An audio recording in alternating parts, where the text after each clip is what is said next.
चीन और ताइवान आपस में रोज भिड़ रहे हैं। दोनों के तनाव में अमेरिका भी मुख्य भूमिका निभा रहा है। माना जा रहा है ताइवान को चीन से भिड़ने के लिए हिम्मत अमेरिका दे रहा है और ताइवान चीन के खिलाफ दुनिया का गुस्सा देखते हुए खुलकर स्टैंड ले रहा है। तभी तो ताइवान ने एक बार फिर चीन की धमकियों का पलटवार किया है।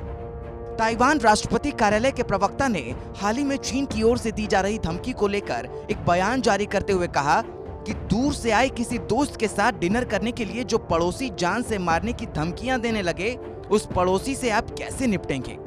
जी हाँ, ताइवान ने चीन पर नहले पर दहला इसलिए मारा क्योंकि पिछले हफ्ते अमेरिकी विदेश मंत्रालय के वरिष्ठ अधिकारी कीथ क्रैच ताइवान आए थे, जिसके बाद चीन की कम्युनिस्ट सरकार के मुखपत्र ग्लोबल टाइम्स ने धमकी जारी की थी। ग्लोबल टाइम्स ने कहा था कि लड़ाकू विमानों का अभ्यास सिर्फ चेतावनी देने के लिए नहीं था, बल्कि ये ताइवान पर कब्जे का रिहर्सल था। इसके अलावा ये भी कहा गया कि ताइवान की स्वतंत्रता जल्द खत्म होने वाली है। ग्लोबल टाइम्स की ओर से ये धमकी इसलिए दी गई क्योंकि पहला ये कि ताइवान अमेरिका के साथ अपनी दोस्ती बढ़ा रहा है और दूसरा ये कि चीन की सेना की प्रतिक्रिया बेहद आक्रामक और तेज है। इसके अलावा चीन की ओर से ये गीदड़ भभकियां इसलिए दी जा रही हैं क्योंकि ताइवान के राष्ट्रपति साई इंग वेन ने चीन को करारा जवाब देते हुए अमेरिका के साथ रिश्ते मजबूत करने की बात कही थी। उन्होंने कहा था, मुझे उम्मीद है कि ताइवान और अमेरिका हिंद प्रशांत क्षेत्र में शांति, स्थिरता, संपन्नता और विकास को प्रोत्साहन देने के लिए मिलकर काम करेंगे। ताइवान के राष्ट्रपति साई इंग वेन चीन की मुखर आलोचक रही हैं। उन्होंने साफ कहा है कि वो वन नेशन टू सिस्टम के नाम पर चीन का आधिपत्य स्वीकार नहीं करेंगी। साई का राष्ट्रपति के तौर पर यह दूसरा कार्यकाल है।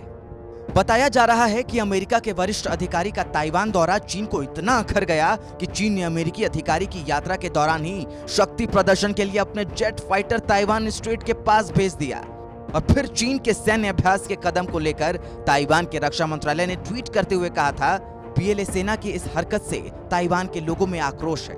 हम चीन से शांति और स्थिरता बनाए रखने की मांग करते हैं। इसी महीने ताइवान ने चीन को चेतावनी दी थी कि वो हद पार ना करे, क्योंकि वो भले ही शांति चाहता है लेकिन अपने लोगों की रक्षा करना भी जानता है। फिलहाल एक तरफ चीन ने भारत के साथ एलएसी से तनाव का माहौल बनाया है, तो दूसरी तरफ वो ताइवान के कारण पूरी दुनिया की नजरों में खटक रहा है। ऐसे में जब चीन को एलएसी पर भारत की ओर से करारा जवाब मिला तो उस पर अंतर्राष्ट्रीय समुदाय का दबाव बढ़ने लगा।